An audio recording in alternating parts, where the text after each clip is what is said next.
Bienvenue dans cette édition. Le football à quasiment 100%, pour l'Afrique, disons 90%, et puis le reste, eh bien, c'est le football international.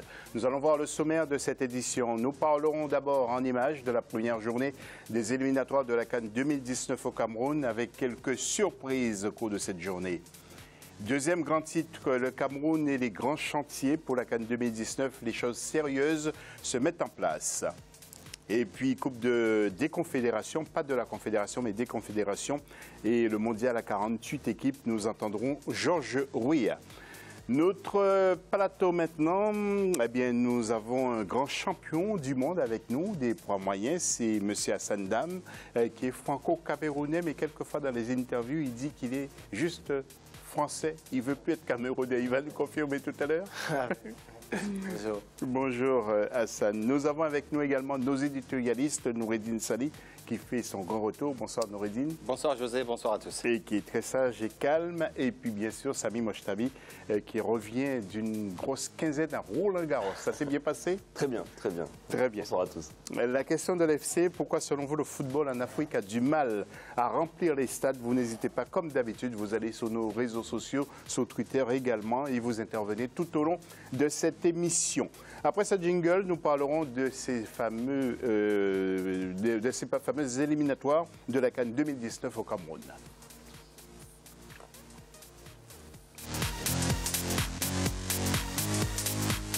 Et justement, l'analyse de cette première journée avec la rédaction d'Africa 24 Le Point avec Samlo Victoria Sedji.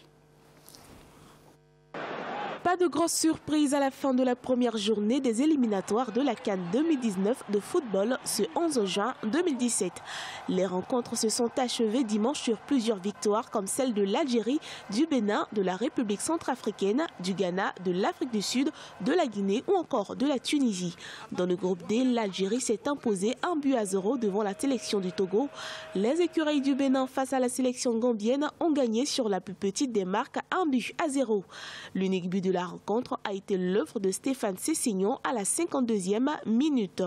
De leur côté, les Fauves de la Centrafrique ont fait une très belle entrée dans la compétition. Ils ont battu dimanche les Amavubi du Rwanda 2-1. Plus loin, c'est une sévère correction que les Black Stars ont infligée à l'équipe nationale éthiopienne. Asamoah et ses coéquipiers ont remporté cette première journée de la Coupe d'Afrique des Nations 5-0. Superbe victoire également de la Guinée face à la Côte d'Ivoire 3-2. Menés par le Gabon, les Aigles du Mali ont bien réagi et remporté un succès 2-1 qui leur permet de rejoindre en tête du groupe C le Burundi, tombeur du Soudan du Sud. Les éliminatoires de la CAN 2019 se poursuivront en mars 2018. En attendant, plusieurs équipes africaines disputeront les qualifications de la Coupe du monde de football 2018 qui auront lieu en août, en septembre, en octobre et en novembre prochain. Voilà, nous allons maintenant commenter les différents résultats. Même Hassan va s'y mettre aussi. Tout d'abord, le groupe A avec Sami Mochtabi. Sami, le Sénégal, qui gagne 3-0. Et puis la surprise, c'est Madagascar qui va gagner au Soudan. Effectivement, c'est une première surprise. Maintenant, le système de poule fait que seul le premier est qualifié. Donc les 12 premiers sont qualifiés, les 3 meilleurs deuxièmes passeront. Donc je pense que le Sénégal a pris une bonne option et est dans une poule vraiment à sa portée. Voilà, Hassan, avec vous, nous allons voir le groupe B avec le Cameroun qui gagne le Maroc 1-0, mais le Cameroun étant qualifié d'office. Vous suivez de près le Cameroun, Hassan? Oui, je suis un peu les matchs du Cameroun, donc de très près même. Et bon, c'est pas une surprise du Cameroun de gagner au Maroc, sauf que voilà, après, comme on disait tout à l'heure, les joueurs marocains n'étaient pas en pleine possession de leurs moyens.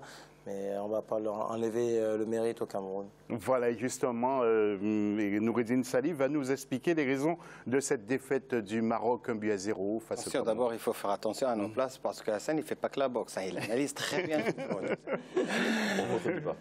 Non, oui, dans cette poule qui est un peu bizarre, qui est un peu spéciale, puisque le Cameroun est déjà qualifié puisque pays organisateur, je pense que le Maroc, quand on le compare avec les deux équipes qui restent, il est sur un, on va dire, sur un nuage pour pour aller directement à Yaoundé pour Donc c'est des matchs amicaux. C'est des matchs Oui, amicaux. Le Cameroun joue des matchs amicaux. Exactement. Les points du Cameroun, ils sont retirés à la fin, ne comptent pas. Donc le Maroc peut, s'il ne se qualifie pas dans cette poule-là, ça ne sert à rien du tout d'aller au Cameroun. Voilà, c'est comme la France pour l'Euro 2016. Nous allons enchaîner avec le groupe C, le Mali qui bat le Gabon sur le score de 2-1, vous allez voir. Et puis au classement, eh bien, Burundi et Mali sont en tête. Parce que le Mali était mené 1-0. Ouais. C'est super. En groupe D, le Bénin, tiens, une petite surprise, messieurs. Samy, le Bénin qui bat la Gambie et le Togo qui perd devant l'Algérie. Il fallait s'y attendre un peu parce que Claude Leroy a aligné une belle jeunesse, apparemment. Mais les Algériens à domicile, c'est quand même très très dur d'aller les défier. Le Togo, même si ça reste une bonne équipe africaine, c'est fébrile. Quand même, voilà, c'est un ton au-dessous quand même de l'équipe d'Algérie. Ensuite, Bénin-Gambie, bon, bah, ce sont les deux autres équipes qui sont pas favorites de ce groupe. Donc oui, bon, bah, le Bénin a gagné à domicile, tant mieux pour eux. Le groupe E maintenant, avec l'Afrique du Sud qui va battre le Nigeria à domicile chez les Nigérians. 2-0 et la Libye contre les Seychelles, 5-1. Vous suivez un peu le football de près, outre le Cameroun, Hassan? Oui, le football européen. Par exemple, donc je suis beaucoup la Ligue des Champions et la Ligue 1. La Ligue 1. Nous allons enchaîner avec le groupe E et tiens, la Libye, donc on l'a dit, on a vu le tableau, on va passer au groupe F avec le Ghana qui est toujours là, le Ghana qui étrie l'Éthiopie en tableau. Mon cher Noureddine, un mot? Oui, 5 buts pour le Ghana. Toujours Gyan, il est toujours là comme grand frère, comme buteur. C'est un rouleau compresseur africain. Le Ghana ne meurt jamais, même s'il y a des générations qui succèdent. On trouve toujours une équipe pour relever un petit peu le défi de ce pays-là, qui reste quand même une des rares de nos pays qui reste toujours sur le haut du tableau, quoi. Et un groupe G, RDC Congo, c'était en quelque sorte le derby. 3-1 pour l'équipe de Florent Ibenge. RDC est donc en tête avec le Zimbabwe. Nous enchaînons avec le groupe F, Côte d'Ivoire, Guinée. Ça, Samy. Là, oui. Là, c'est une vraie surprise quand même, parce que, bon, sans manquer de respect aux Guinéens, les Ivoiriens étaient quand même ultra favoris, c'était à domicile, il me semble. Ultra favoris quand même face à la Guinée. Maintenant, Nourdine a évoqué tout à l'heure peut-être une certaine, on va dire, ils ont, enfin, on le sait, Cheikh Tioté a disparu. Est-ce que ça a impacté sur l'effectif? Est-ce que ça a impacté sur le mental ivoirien? Ça, on ne le saura pas. Mais c'est vrai que c'est une vraie surprise pour cette ouverture des qualifs pour cette CAN 2019 que la Côte d'Ivoire, qui est quand même un des favoris de cette compétition, même si elle n'est pas encore qualifiée, ça reste quand même étonnant de perdre face à la Guinée dès le match d'ouverture quand même. En groupe I, Burkina Faso, Angola 3-1 et Botswana perd devant la Mauritanie sur le score de 1-0. En groupe J, Tunisie-Égypte 1-0, Niger-Swaziland 0-0. Noureddine, je voudrais vous entendre sur cette défaite de l'Égypte 1-0. Un match qui a été vraiment attendu par tout le monde parce que c'est deux grandes nations actuellement qui marchent très très bien. La Tunisie d'un côté et le finaliste de la dernière CAN, l'Égypte. J'ai regardé, franchement, j'ai pris des plaisirs à regarder ce match-là, avec une équipe de Tunisie renouvelée, remodelée par l'arrivée de Nabil Mahloul, l'ancien gloire du football tunisien qui a pris les rênes à la place de Kasper Jacques. Et de l'autre côté, l'équipe d'Égypte, toujours fidèle à son style de jeu, robuste, balèze, avec les duels en milieu de terrain. Moi, j'ai vu un très très beau match avec un grand Msakni qui revient. Voilà. En groupe K, Mozambique a battu la Zambie 1-0. Vous allez voir ce groupe A avec le classement. Et puis enfin le groupe L, Cap-Vert, qui perd devant l'Ouganda 1-0 et Tanzanie, Lesotho, 1 but partout pour le groupe L, qui est la dernière poule ou le dernier groupe que nous avons vu, je pense. Et alors, justement, oui, voilà, donc je vous disais bien. Et puis un petit focus en image sur les équipes qui ont gagné, notamment Madagascar, Algérie et RDC. Nous avons voulu faire un petit clin d'œil à ces équipes. Et puis surtout aussi le Burundi sur ces belles images du football africain. Et puis les équipes moins en verve en ce moment, c'est la Côte d'Ivoire, le Congo, donc l'Égypte et puis le Cap-Vert, toutes ces équipes qui ont donc perdu. Alors, nous allons aussi vous faire écouter deux sonores. Avant le match entre la Zambie et le Bénin, 1-0 pour le Bénin. Écoutez ce que nous disait le joueur Michael Poté et l'entraîneur Oumar Tchomogo pour l'équipe du Bénin. Ils étaient optimistes. Tout est possible. Je pense qu'aujourd'hui en Afrique, on a démontré que tout le monde pouvait battre tout le monde. Maintenant, voilà, je pense qu'il nous faut un petit peu plus de sérieux, un petit peu plus d'expérience dans notre jeu. Bon état d'esprit, le groupe est conscient du match et de l'enjeu de dimanche. Je pense qu'on continue à travailler pour enfin gagner le premier match à domicile. Et puis RDC Congo, les joueurs du Congo Brazza étaient confiants. Tobias Balida et l'attaquant Thierry Bifumba, un défenseur et un attaquant du Congo. Écoutez ce qu'il disait. À notre esprit, il y a juste l'objectif de faire un résultat contre notre rival de toujours. Et voilà, je pense qu'on s'est bien préparé. Maintenant, on attend tous le match de samedi. On donnera le maximum jusqu'à la dernière minute. Ça, c'est ce qui est sûr. Et puis, on a une revanche à prendre. Donc, je pense que c'est le moment.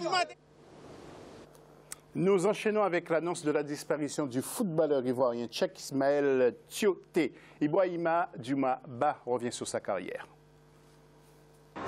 Il avait marqué sa carrière de joueur par son talent et son physique. L'international ivoirien de football Cheikh Thioté, décédé lundi 5 juin en Chine, avait porté le maillot de la Côte d'Ivoire entre 2009 et 2015. Il avait rejoint la deuxième division chinoise au mois de février 2017 en provenance du club anglais de Newcastle United. C'était un garçon baroudeur, gentil, très calme, qui donnait tout sur le terrain pour la victoire des éléphants. Aux côtés de Didier Drogba et Yaya Touré, on l'appelait même le bison. Il déménageait, il partait au charbon et se battait. Dans la vie, on l'a connu lors de son mariage il y a quelques années. Il était un peu calme, il était stressé parce que c'est le cœur. Il voulait vraiment prouver à son épouse qu'il aimait. Il était sans histoire en quelque sorte. Voilà. Après Max-Vivien Foué, on plaît encore l'Afrique, un grand footballeur sur le terrain. Né le 21 juin 1986 à Yamoussoukro, Cheikh Thioté a très tôt intégré le centre de formation de CFB, centre de formation Bibo de Treichville. Pour son aventure internationale, il a rejoint le club belge du RSC Anderlecht où il a évolué entre 2005 et 2008. Avec l'équipe de la Côte d'Ivoire, Thioté a participé aux Coupes du Monde de 2010 en Afrique du Sud et de 2014 au Brésil. Cheikh Thioté avait rejoint la sélection des éléphants pour la première fois le 13 juin 2009 contre le Cameroun. Voilà, Hassan Dan est avec nous. Hassan, si vous êtes là, c'est pour parler un peu de vous, de football. Bien sûr, nous sommes dans des émissions de football, mais pour parler un peu de vous, bien sûr, vous venez de disputer un championnat du monde. C'était au Japon contre Murata. Comment ça s'est passé? Vous avez gagné, vous êtes champion du monde. Oui. Et pourtant, le président de la Fédération internationale de boxe, de la WBA, veut refaire ce combat. Nous allons voir en image. On vous écoute. Oui, il faut savoir que déjà, j'ai fait mon combat contre un très grand boxeur, champion olympique en 2012. Et il était chez lui, organisé par son promoteur. Je croyais en ma victoire, même étant allé au tapis au 4e round. J'ai continué à faire le combat. Bon, on voit bien qu'il met 2-3 attaques dans un round et moi je fais le reste de travail derrière, donc je marque beaucoup plus de points. En regardant le combat à l'extérieur ou en regardant dans la salle, on a deux visions différentes. Après, je peux bien comprendre les critiques. Aujourd'hui, je suis prêt à lui donner sa victoire et fermer la bouche de certaines personnes, et notamment le président de la WBA, parce qu'il s'est pris un petit peu pour le juge du combat, et c'est la première fois que ça se fait dans un combat de boxe. On a vu des combats autant disputés entre Floyd Mayweather contre De La Hoya, très serré, avec beaucoup de mêmes critiques, et ça n'a jamais été refait. Mais aujourd'hui, je suis prêt, comme je dis, je suis prêt à lui donner sa victoire. Donc sa revanche, on est en train de rediscuter, et pour l'instant, il n'est pas très chaud pour le faire. Oui, et si ça se fait, ce serait plus au Japon, bien en France, où vous vivez? Je pense que, vous savez, j'aimerais bien boxer en France, reboxer en France. Et pas au Cameroun? Pourquoi pas au Cameroun? Mais le Japon, ils ont tellement d'argent que les enchères, ils arrivent toujours à gagner les enchères et faire ça chez eux. Aujourd'hui, je suis un boxeur professionnel, je suis international et je boxe partout dans le monde. Et vous revenez avec un gros cachet là. Hein. Je vais surtout négocier un gros cachet pour cette fois parce que je suis champion du monde. Et là, c'est ça l'avantage. Hein. Vous n'êtes plus challenger. Je suis plus challenger. Vous êtes le champion en titre. C'est ce qui est merveilleux. Donc on s'est battu pour ça et quand vous regardez la fin du combat, je suis joyeux avant le verdict et je monte sur les cordes. Ça prouve notamment que je croyais en ma victoire et que je savais que j'avais fait le combat. Avant de marquer la pause, Noureddine Salim me disait hors antenne qu'il voudrait pratiquer la boxe. Est-ce qu'il a un profil de boxeur, ce garçon? Je pense que tout le monde a un profil de boxeur, sauf qu'il faut, travailler l'âme de guerrier qu'on a en soi. Voilà, et puis il faut faire prétentieux que ça. Et puis il faut faire des sacrifices et il n'est pas prêt à le faire. À tout à l'heure pour la deuxième partie de l'émission. Hassan va rester avec nous et puis nous allons accueillir un grand monsieur, monsieur Blue Charlemagne, qui lui a pratiqué du football mais sur la plage. Il va nous expliquer. À tout à l'heure.